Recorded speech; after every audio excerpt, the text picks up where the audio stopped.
Welcome to the Real Estate Espresso Podcast, your morning shot of what's new in the world of real estate investing. I'm your host, Victor Menashe.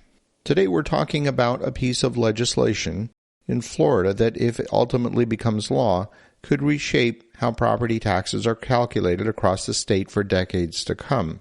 It's House Joint Resolution 203, often referred to as HJR 203, and it just passed the House in Florida. Now first, a reminder, a joint resolution like this is not typically a statute change. It proposes a constitutional amendment.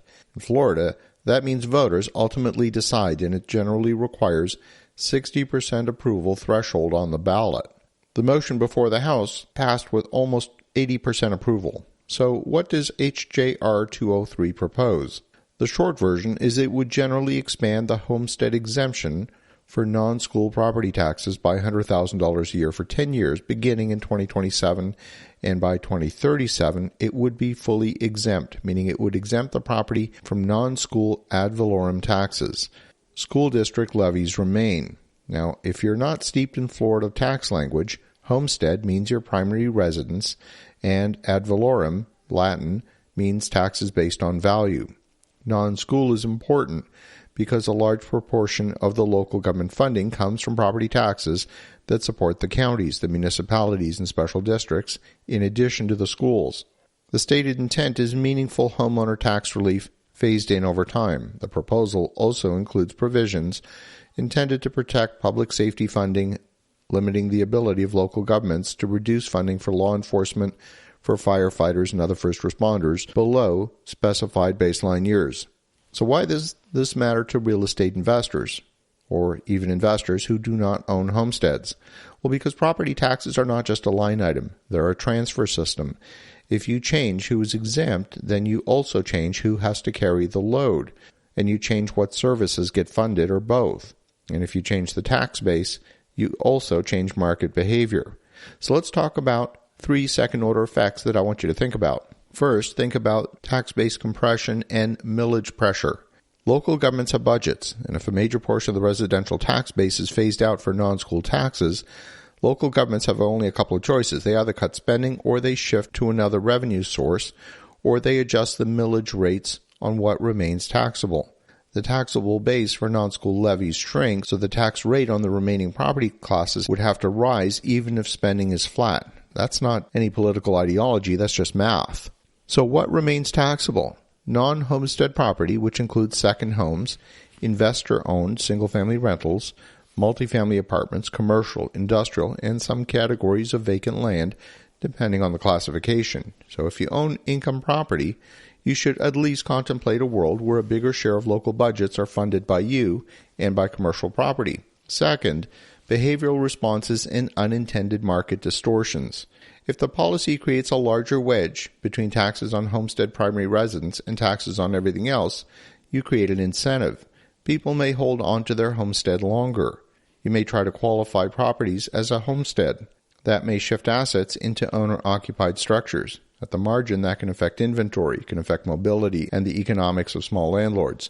Now, if you're underwriting scattered site single-family rentals in Florida, you may want to perform sensitivity analysis around property tax growth relative to rent growth.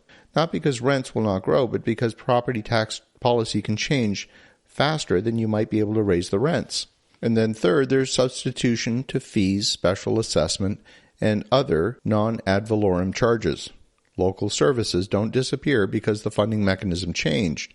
When property taxes are constrained, governments seek other channels, maybe stormwater fees, solid waste fees, transportation fees, parking fees, who knows. All of these will show up outside the property tax line item, but still land on the property owner. As an investor, you should not assume that your all-in cost of ownership falls just because a specific tax category is reduced for someone else. Then there's also the municipal bond angle. Counties and municipalities borrow against predictable revenue. If the revenue structure changes materially, credit markets are going to pay attention to that.